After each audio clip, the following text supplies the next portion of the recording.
On va commencer par donner la parole à Monsieur Baléo. Merci, merci beaucoup Mireille. Alors désolé, on a dû couper les micros. C'est pas notre habitude d'être un peu autoritaire, mais tout le monde aura l'occasion de pouvoir s'exprimer ensuite. Voilà, cher Moïne et chers amis, pour faire court, le lancement de ce nouveau programme de l'AEF, donc en association avec le CNRS du Liban, intervient en tant que composante d'appui à la recherche du plan AEF spécial pour le Liban. Un mot sur ce plan, pour ceux qui ne sont pas familiers, il a été dévoilé par le recteur de l'AEF ici à Beyrouth en décembre 2020. Il a été formulé en réponse à la crise multidimensionnelle qui affecte le pays.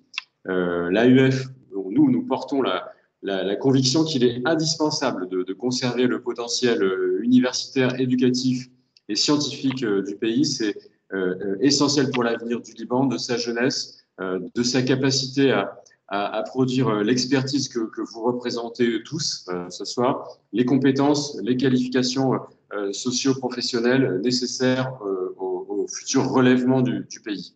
L'agence a ainsi décidé de se mobiliser pleinement pour aider ses membres, bien sûr, dans leurs efforts de résilience avec une contribution spécifique exceptionnelle. Sa réponse, donc, elle est formulée sous la forme de ce plan qui a bien sûr été depuis déjà longtemps, a commencé d'être mis en œuvre. Alors, celui-ci intègre dans une démarche vraiment systémique, holistique, un appui à l'intégralité du secteur éducatif, depuis l'enseignement primaire et secondaire jusqu'à, bien sûr, la recherche scientifique, en passant par l'entrepreneuriat. Voilà.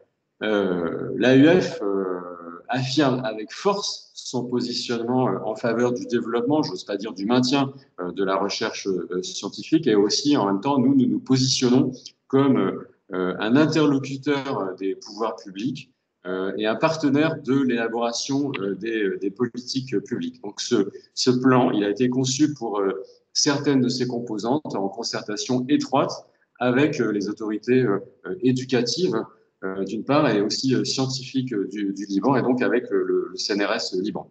Alors, ce nouveau programme 3R Liban, il constitue ainsi le volet de soutien à la recherche du plan AUF. Il est proposé aux établissements membres et c'est un soutien qui combine appui à la recherche et à la mobilité doctorale. Donc déjà, pour que ce soit clair pour tout le monde, une thèse de doctorat doit être impérativement associé à chaque projet de recherche.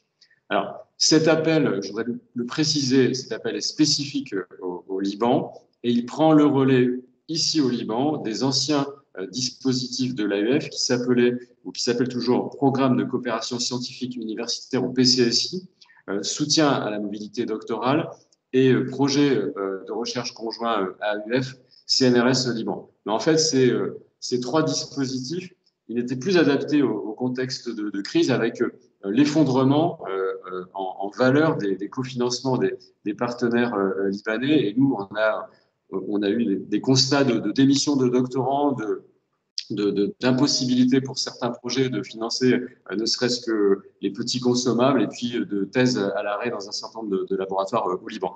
D'où l'idée qui nous est venue de reconcevoir un dispositif plus adapté et de proposer ce nouveau soutien avec une durée de 3 ans qui, je le répète, intègre et le projet de recherche et la mobilité doctorale. Voilà. Néanmoins, pour les universités concernées, je précise que l'ancien programme de bourse est maintenu en l'état jusqu'à son extinction en 2022.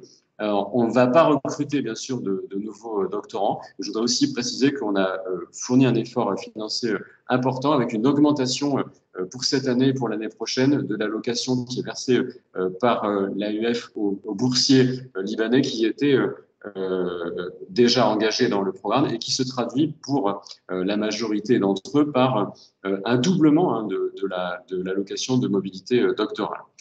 Par ailleurs, et moi j'ai tenu à maintenir cette possibilité, les membres libanais de l'AEF que vous êtes demeurent éligibles pour être partenaires de projets PCSI portés par des membres de l'AEF extérieurs, enfin de la région, mais extérieurs au Liban. Alors, concernant ce nouveau programme, donc 3R Liban, donc ce qui signifie recherche, réponse, résilience, l'AEF et le CNRS Liban entendent soutenir des projets scientifiques qui auront un impact national, à court ou à plus long terme. Il s'agit donc de formuler des réponses par la science, par la recherche. Cet appel, il est ouvert à tous les champs disciplinaires, mais je le répète encore une fois, avec une attention prioritaire pour les projets qui sont en lien direct avec la crise multidimensionnelle qui est structurelle, qui affecte le pays dans tous ces aspects, hein, que ce soit les aspects économiques, sociaux, sanitaires, environnementaux, ou que ce soit sur les aspects de gestion de crise ou de prévision ou de gestion de catastrophes. Voilà. Les projets doivent proposer une contribution à la réponse nationale aux défis, contribuer à évaluer ou à analyser l'impact de la crise et proposer assez concrètement des mécanismes de réduction des vulnérabilités ou de renforcement, d'adaptation de la résilience libanaise, toutes catégories confondues. En outre, chaque projet doit intégrer une dynamique de coopération internationale, hein, c'est dans l'ADN de l'AEF, donc mobiliser et impliquer un partenaire scientifique étranger, donc avec à minima une thèse de doctorat en co-tutelle ou en co-direction, donc avec une inscription universitaire du doctorant à l'étranger. Le montant de la subvention AEF ne pourra pas excéder 24 000 euros sur 3 années consécutives, ce qui correspond donc bien sûr à 8 000 euros par an. Voilà. Nous sommes attachés à la dimension partenariale des projets, qui seront des projets à impact national, des projets aussi qui doivent être des projets portés par l'université et par à son plus haut niveau. Ça implique aussi des contributions des futurs établissements bénéficiaires au Liban, et on sera très souple, mais donc sous forme de dotation financière ou bien sous forme d'annulation de la perception des droits de scolarité et des doctorants, tandis que on demandera aussi aux porteurs de projets de faire en sorte que l'établissement partenaire à l'étranger cofinance aussi le projet. En tout cas, ce sera vraiment fortement encouragé. Voilà. Moi, je voudrais vous dire qu'à compter de ce jour, ce programme, eh bien, il devient le principal outil de soutien de l'AEF à la recherche ici au Liban. Je voudrais remercier bien sûr notre partenaire, le CNRS Liban. Je vais céder la parole sans plus tarder à Moïn Hamzé, son secrétaire général. Et bien sûr, je demeure à disposition avec Mireille El Reyes ici pour répondre dans un deuxième temps à toutes les questions que vous pourrez nous poser. Voilà, je vous remercie. Moïn, tu as la parole. Merci Jean-Noël. Bonjour à toutes et tous les collègues libanais qui se joignent à nous pour ce webinaire. Je voudrais en premier exprimer ma reconnaissance à l'Agence universitaire de la francophonie pour avoir accepté de prendre en temps record une initiative stratégique à l'égard de la formation et la mobilité doctorale et de la recherche scientifique au Liban.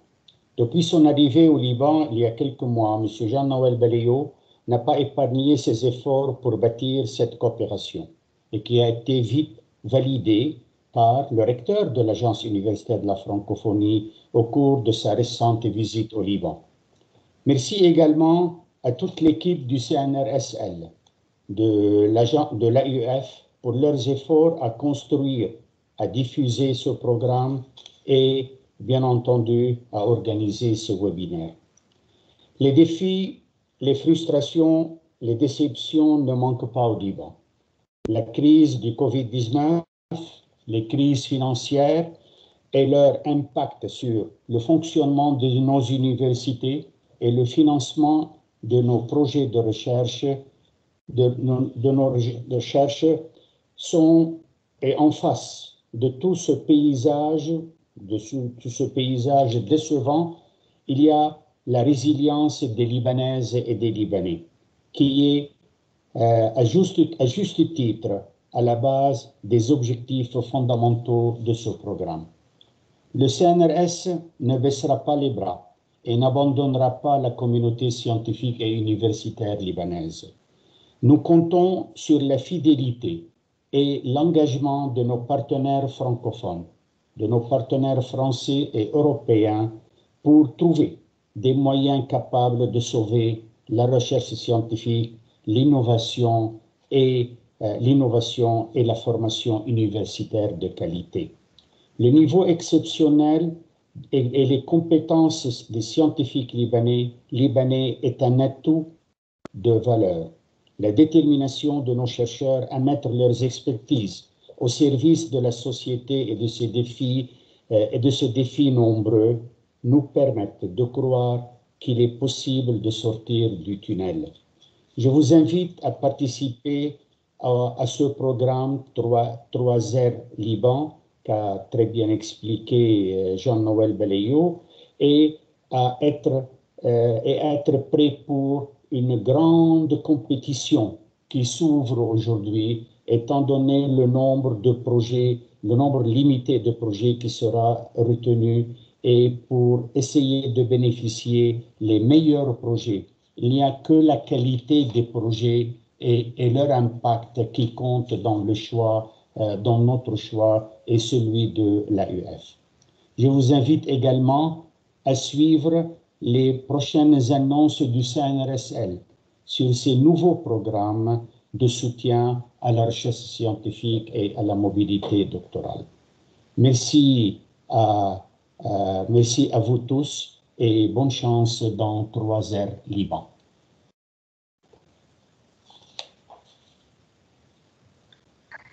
Merci beaucoup, M. Balayot et M. Hamzé. Je cède la parole à Elise Njem. Elle va nous présenter le dossier de candidature, les pièces justificatives et le formulaire. Oui, merci Mireille. Je vais essayer de présenter très brièvement le dossier de candidature. Donc, pour les objectifs et les éligibilités, donc c'est déjà un peu mentionné par M. Balayot et M. Hamzé.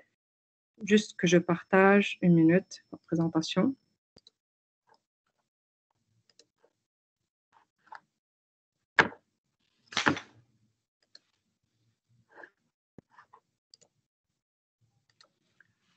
Voilà, c'est bon? Vous pouvez voir?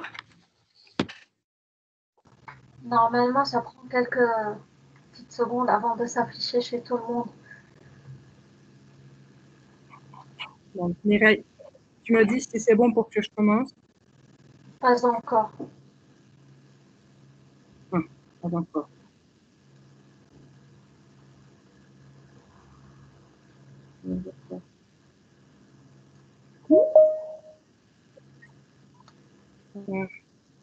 Bon, encore.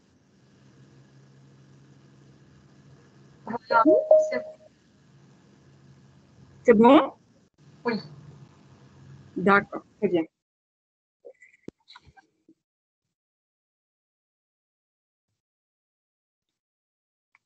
Mireille. Oui, c'est bon, La connexion. D'accord. Donc voilà, on est dans une nouvelle structure. C'est une structure qui remplace l'appel à projet de recherche et l'appel pour financer une bourse de thèse de doctorat. Donc, cette fois-ci, on ne pourrait plus déposer un projet sans avoir un doctorant. Donc, les conditions d'éligibilité, c'est que le porteur du projet de recherche doit être un chercheur affilié à un établissement membre de l'AUF au Liban, donc qui est également à jour dans le paiement de sa cotisation. Pour le candidat à la bourse de la thèse, donc il doit être associé à un projet et il doit suivre également les règles d'éligibilité qui sont définies par le CNRSL et l'AUF. Donc vous pouvez voir ces règles, que ce soit pour la moyenne, l'âge et tout ça. Donc ce sont des règles qu'on utilise souvent. Il n'y a rien de nouveau. Donc, il faut voir les conditions en détail pour pouvoir accéder. Donc, pour le financement, donc là, je pense que la plupart des chercheurs sont un peu perdus comment on va faire. Donc, cette fois-ci, le financement est divisé au moins en 3 feuilles. Donc, si on va rentrer au dossier Excel, nous allons voir 3 feuilles. La première, c'est pour le budget AUF, deuxième feuille pour le budget CNRSL et la troisième feuille, c'est pour le budget du cofinancement du porteur. On pourrait également ajouter d'autres feuilles si on a encore d'autres cofinanceurs. Donc, pour les conditions de chaque, donc pour l'AUF, donc si on veut faire des dépenses pour la subvention AUF, on pourrait faire des dépenses que ce soit pour une bourse de thèse qui peut couvrir un billet d'avion, l'assurance, avec des frais de séjour. Donc, certainement, l'indemnité ne doit pas dépasser 1 000 € par mois pour une durée maximale de 5 mois. On peut également, sur le budget de l'AUF, acheter des petits matériels, des consommables, et on peut également prendre une mission de recherche en ne dépassant pas les 25% du budget accordé par l'AUF. Donc, cette mission de recherche peut être également pour participer à un colloque, mais il faudrait que le participant, donc le porteur de ce projet ou un des membres de ce projet, présente une communication orale acceptée au cours de ce colloque ou de cette conférence. Donc, les indemnités journalières sont de l'ordre de 110 ou 140 € selon le pays de séjour. Donc, avec 24 000 € au total pour les 3 ans, donc soit 8 000 € par an pour la subvention AUF. Donc, chaque projet peut prendre 8 000 € par an du financeur qui est l'AUF. En plus, donc, le CNRS va également verser à ce projet 82 500 000, donc soit 27 500 000 par an. Donc, ce budget va être divisé d'un côté pour le projet de recherche, donc 20 millions pour le projet de recherche et 7,5 millions par an pour la bourse de thèse. Donc, le doctorant va directement être versé par le CNSL un montant de 7,5 millions, alors que le projet va bénéficier de 20 millions de livres libanaises pour payer des indemnités d'assistant de recherche, donc à hauteur de 6 millions par année, et des petits matériels, des consommables, même des sorties sur le terrain, donc tout ce que le projet a besoin localement. Donc, troisièmement, le cofinancement, donc l'établissement bénéficiaire. Donc, c'est un cofinancement qui doit être soit versé directement au projet, soit annuler, par exemple, les droits de scolarité du doctorant. Donc, ça doit être également mentionné dans le dossier, dans la feuille du budget qui également doit être annexée au projet. Donc, les critères d'évaluation sont, donc, une fois que le projet est déposé, en respectant les limites, les critères d'évaluation, ce sont les critères généraux que le CNRS et l'AUF utilisent souvent, que ce soit que le projet ait une contribution à la réponse scientifique à la crise multidimensionnelle dont M. Baléo et M. Hamze ont déjà parlé, l'utilité et l'innovation de cette proposition, la qualité scientifique du projet, ainsi que le candidat. Donc, les deux ensemble vont contribuer à la réussite de ce projet. La valorisation du projet, la diversification et la complémentarité du partenariat opérationnel. Donc, il est également possible d'associer à ce projet un partenaire qui n'est même pas membre à l'AURF, mais qui ne sera pas le porteur directement de ce projet. Donc, voilà, c'est pour cela qu'on encourage le partenariat pour augmenter les partenaires de ce projet, la dimension francophone certainement et la pérennisation de ce projet. Donc, une fois qu'on soumet les projets, comment on va faire? On va soumettre en même temps un projet de recherche, donc on va déposer le formulaire, l'engagement officiel de l'établissement bénéficiaire, donc le formulaire qui doit être signé par le porteur ainsi que le directeur de l'établissement bénéficiaire. Donc, il faut également associer les CV, le calendrier, le budget détaillé, etc. Également, il faut déposer la candidature à la mobilité doctorale. Donc, chaque dossier doit ensemble, en même temps, inclure le projet de recherche et la candidature à la mobilité doctorale. Donc, tous les documents que vous devez également déposer, vous pouvez les voir sur le site directement. Donc, pour clore, il faut également garder en tête le calendrier. Donc, le dernier délai pour déposer un projet de recherche, c'est le 24 mai 2021. Après 24-30 juin, il y aura l'audition des candidats pour le volet de la bourse de thèse de chaque projet qui est présélectionné. Et à la fin, les projets qui seront retenus vont recevoir une annonce, ainsi que les projets qui ne seront pas retenus certainement. Donc, les résultats vont sortir en juillet 2021, quitte à avoir des projets qui vont démarrer en septembre 2021. Donc, certainement, le projet est pour 3 ans, puisqu'il inclut une bourse de doctorat. Donc, voilà, c'est en résumé les conditions d'éligibilité, le formulaire, qu'est-ce qu'il va inclure, mais vous pouvez voir tous les détails certainement sur l'appel. Très bien, merci beaucoup Élise. Maintenant, on va passer à la deuxième partie de la présentation, de la rencontre. À partir de ce moment-là, vos micros vont être ouverts. Vous allez avoir la main sur les micros. Je vous demande de les garder fermés tant que vous ne parlez pas, tant que vous n'avez pas la parole. Je remercie les personnes qui ont des questions à poser de bien vouloir lever la main et d'attendre qu'on leur accorde la parole pour que ça soit plus fluide et que les échanges soient plus fructueux. Je voudrais vous rappeler, informer le retardataire que la séance est enregistrée, qu'elle sera utilisée ultérieurement sur les réseaux sociaux de l'AUF, du CNRS et pour la promotion des prochains appels à candidature. Dernière information importante à vous communiquer, c'est que vous pouvez poser vos questions dans les 3 langues, la langue que vous souhaitez, et puis il n'y aura pas de souci. Voilà, je vais proposer de commencer par une première question qu'on a reçue par écrit dans le chat. Elle a été posée par Sylvie Devigne. Elle souhaite savoir si le doctorant doit être de la même université que le porteur du projet. Alors, je vais vous demander, quand vous posez une question, si vous souhaitez avoir la réponse de l'AUF ou du CNRS, de le préciser. S'il n'y a pas de préférence, vous ne précisez pas et puis on choisira nous-mêmes. Donc voilà, première question. Est-ce que le doctorant doit être de la même université que le porteur du projet? Je peux répondre? Vas-y, alors j'allais te... Oui. Normalement, il peut être diplômé d'une autre université, mais pendant la thèse, il doit effectuer tous les travaux entre l'établissement porteur ici et l'établissement étranger francophone. Donc, c'est pendant la thèse qu'il doit être vraiment à l'établissement porteur. Avant, il peut être diplômé d'une autre université, pas de problème. Très bien. Une deuxième question reçue par écrit aussi. Est-ce que le partenaire français peut cofinancer le projet? Oui, de préférence.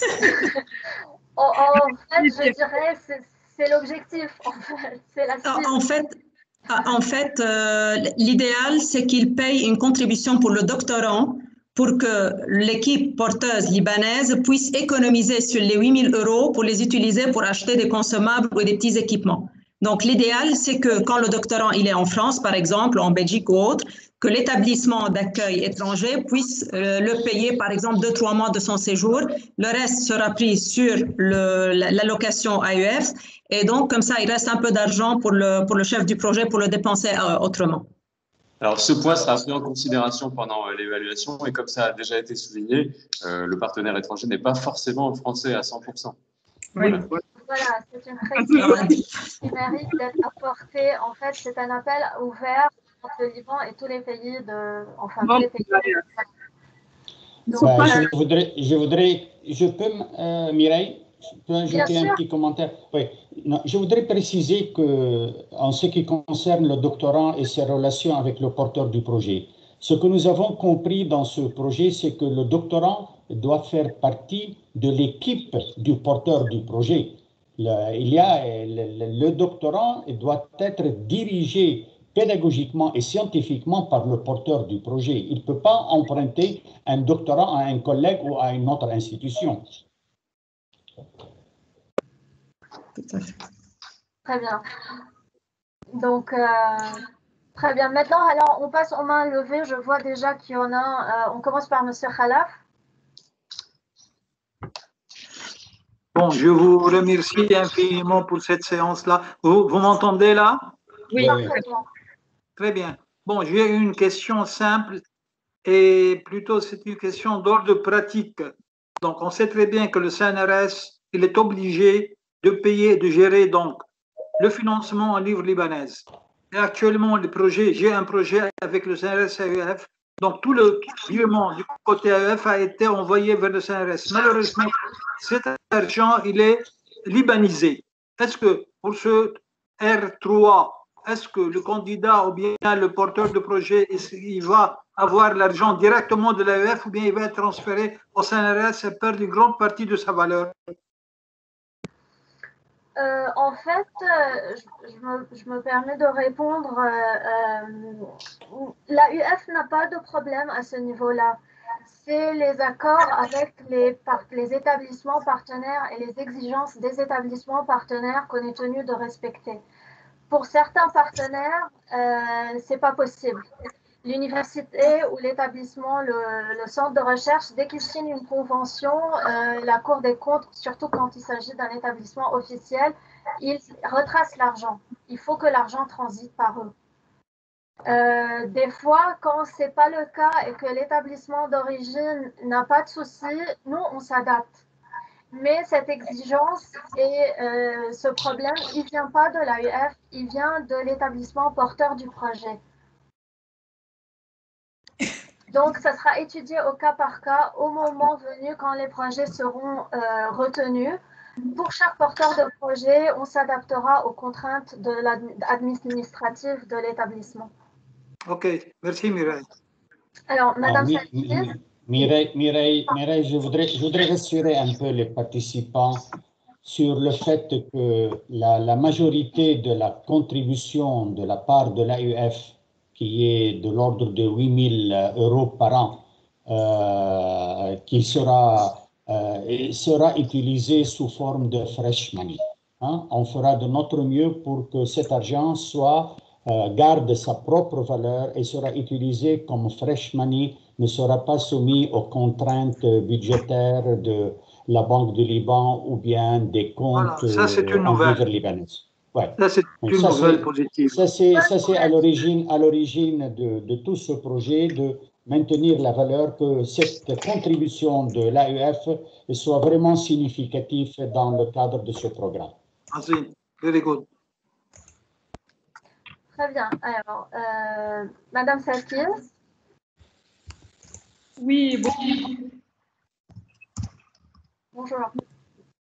Pour cette présentation. Moi, j'ai eu ma réponse de M. Hamze et la réponse à M. Salah.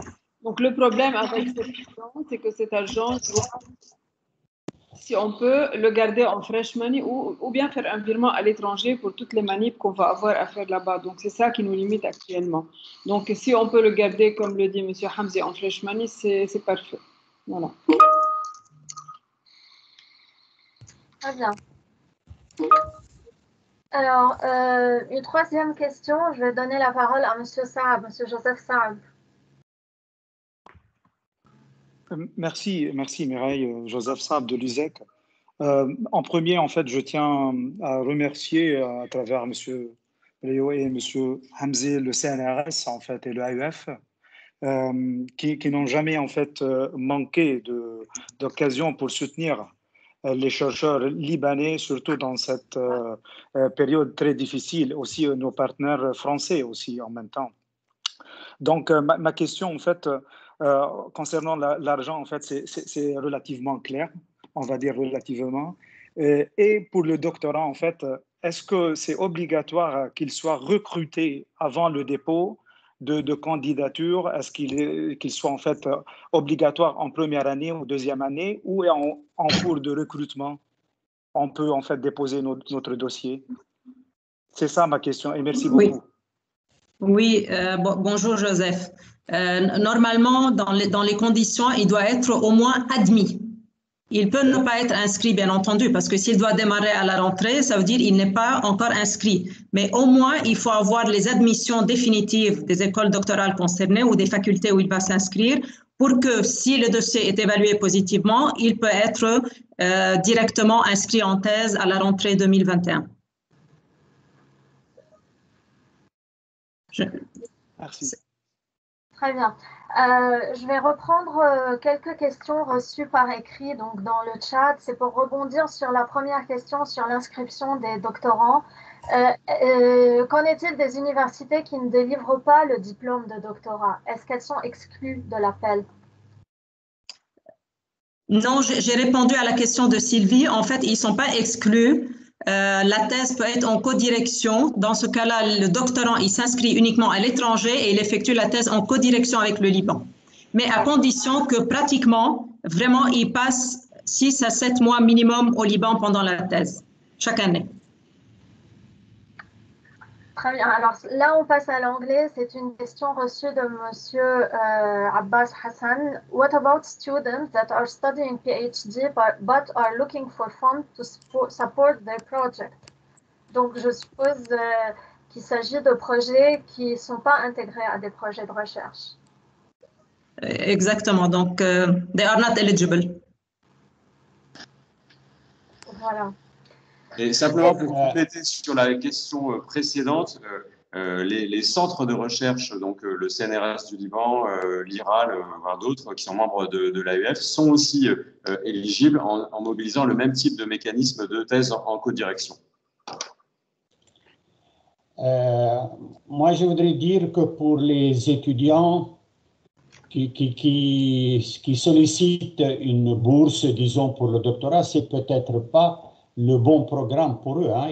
Il y a d'autres opportunités que le CNRS peut lancer avec les universités du Liban. Mais l'essentiel de ce projet, c'est d'associer un projet de recherche avec un doctorant qui travaille au sein de ce projet.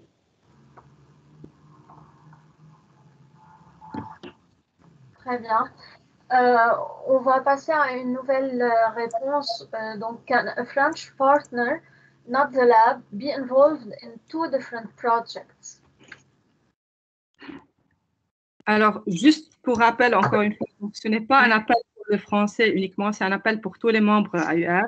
Il n'y a pas de problème s'il est associé. De toute façon, c'est un consortium qui est évalué. Donc, si ça va, donc un porteur libanais va s'associer à une équipe, il y aurait par coïncidence un autre porteur qui est également associé à un partenaire français, il n'y a aucun problème dans l'évaluation puisque c'est un tout qui est évalué. Donc, c'est le candidat et le projet. Donc, je ne sais pas si on va vraiment avoir finalement 2 projets qui seront retenus.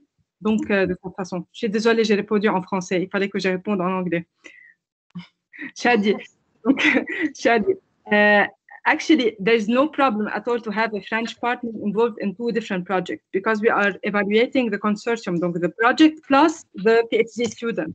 So I doubt that we will have really 2 projects at the end accepted with the same partner. And again, I'm just stressing that the partner should not only be a French partner, it should be affiliated to IF. So it could be a Canadian, a Moroccan, whatever. So we are used to always include the French partners, but it's also good to include other partners if possible.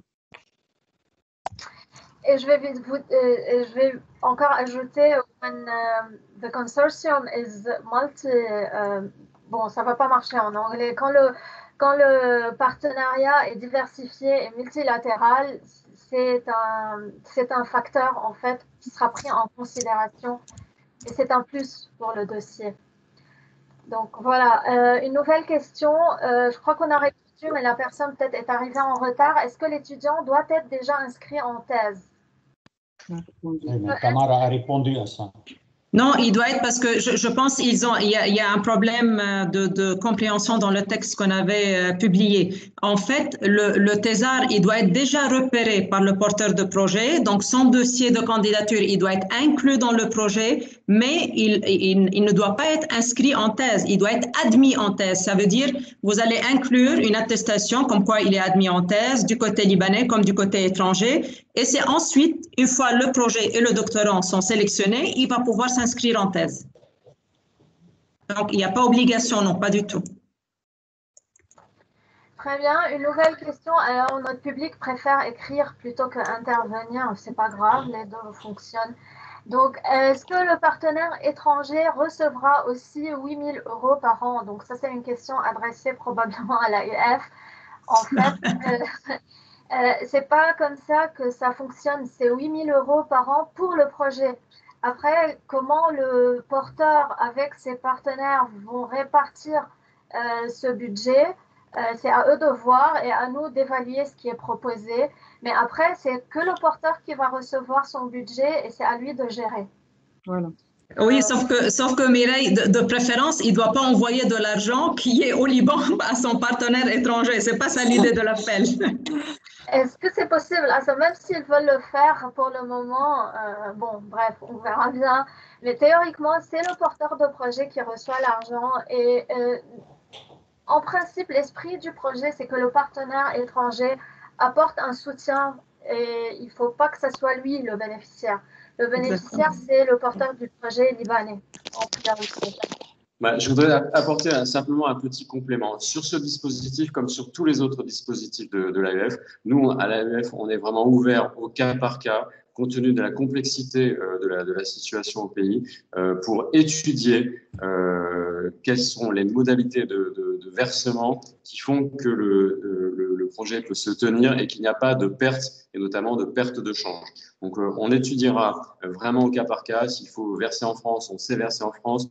On a plusieurs possibilités, mais vraiment l'objectif, c'est de soutenir le projet, que celui-ci puisse démarrer. Si on peut payer directement le laboratoire français pour soutenir le doctorant, si c'est plus simple. Et l'objectif, c'est qu'il n'y ait pas de perte et que les 24 000 € puissent être utilisés pour le projet à leur valeur effective.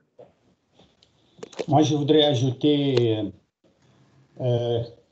une information concernant les nombreuses questions relatives au statut des doctorants. Si vous cherchez à soutenir un doctorant en cours ou bien uniquement trouver une bourse pour un doctorant, ce n'est pas le bon programme. Ce n'est pas le bon programme du tout. On a d'autres possibilités pour soutenir les doctorants.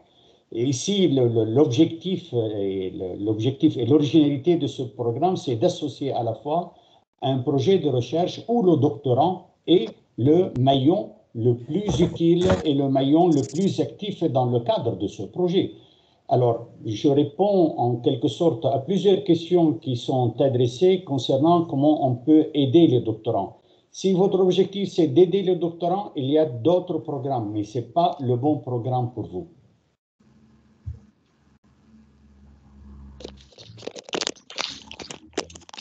Très bien.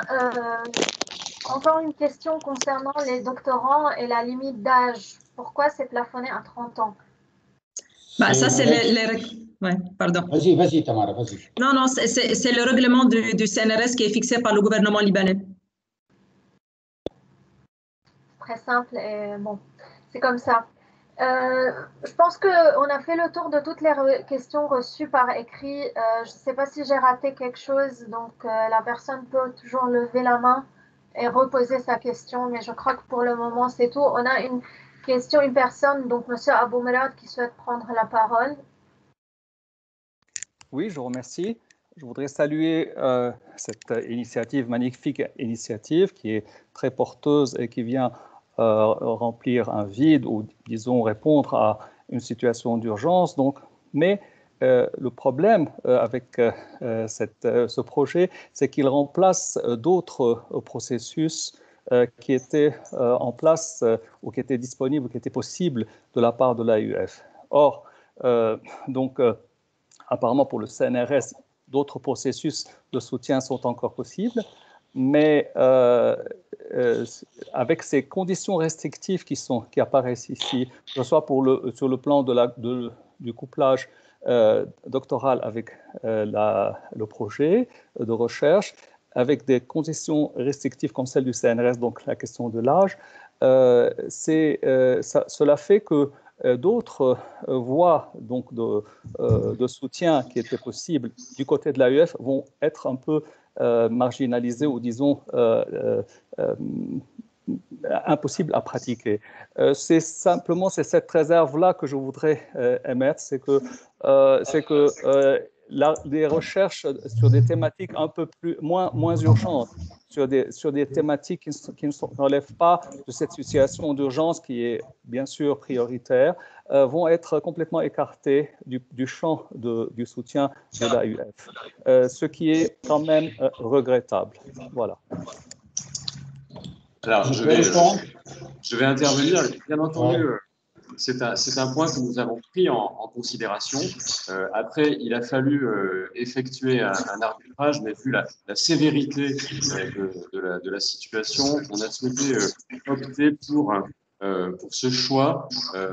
L'idée, c'est vraiment que le système tienne bon dans la tempête et que la communauté scientifique libanaise et internationale que nous représentons aussi contribue d'une certaine manière à adresser les questions qui sont liées à la crise. Moi, je suis convaincu à titre personnel, et nous tous ici, qu'il faut soutenir la recherche, il faut soutenir la recherche fondamentale aussi. Voilà, voilà, on essaiera, on n'a pas fermé la porte, c'est-à-dire que tous les champs disciplinaires restent ouverts pour que ne pas trop se contraindre, mais encore une fois, l'attention prioritaire sera donnée aux sujets qui sont véritablement liés à la crise. Voilà.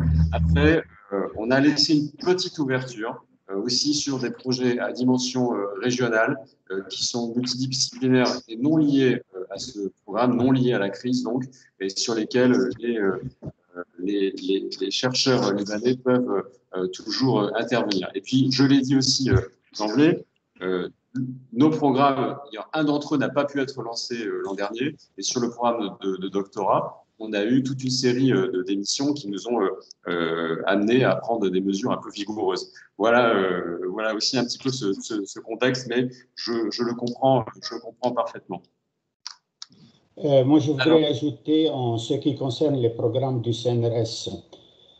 Oui, c'est vrai, il y a des programmes du CNRS qu'on est en train de mettre terme à ces programmes, étant donné que le financement qui était utile et significatif il y a quelques années, il y a 2 ans, ne l'est plus.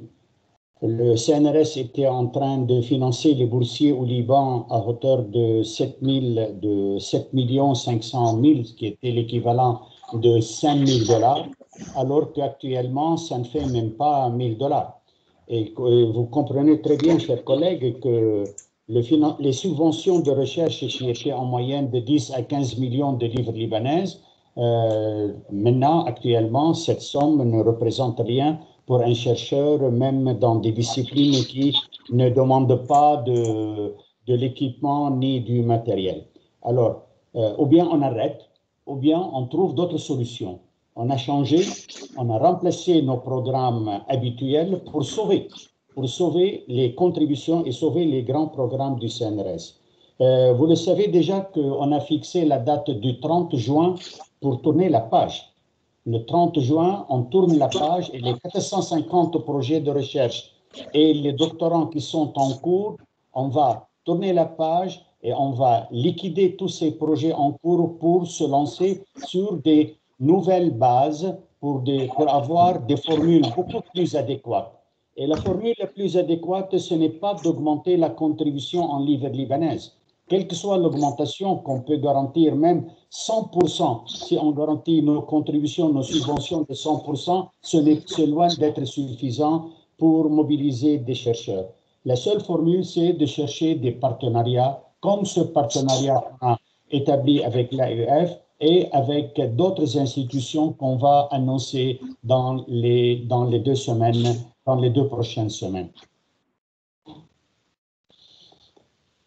Très bien, on va prendre une nouvelle question de Madame Hanna. Est-ce que le séjour annuel du doctorant à l'étranger est obligatoire pour chaque année?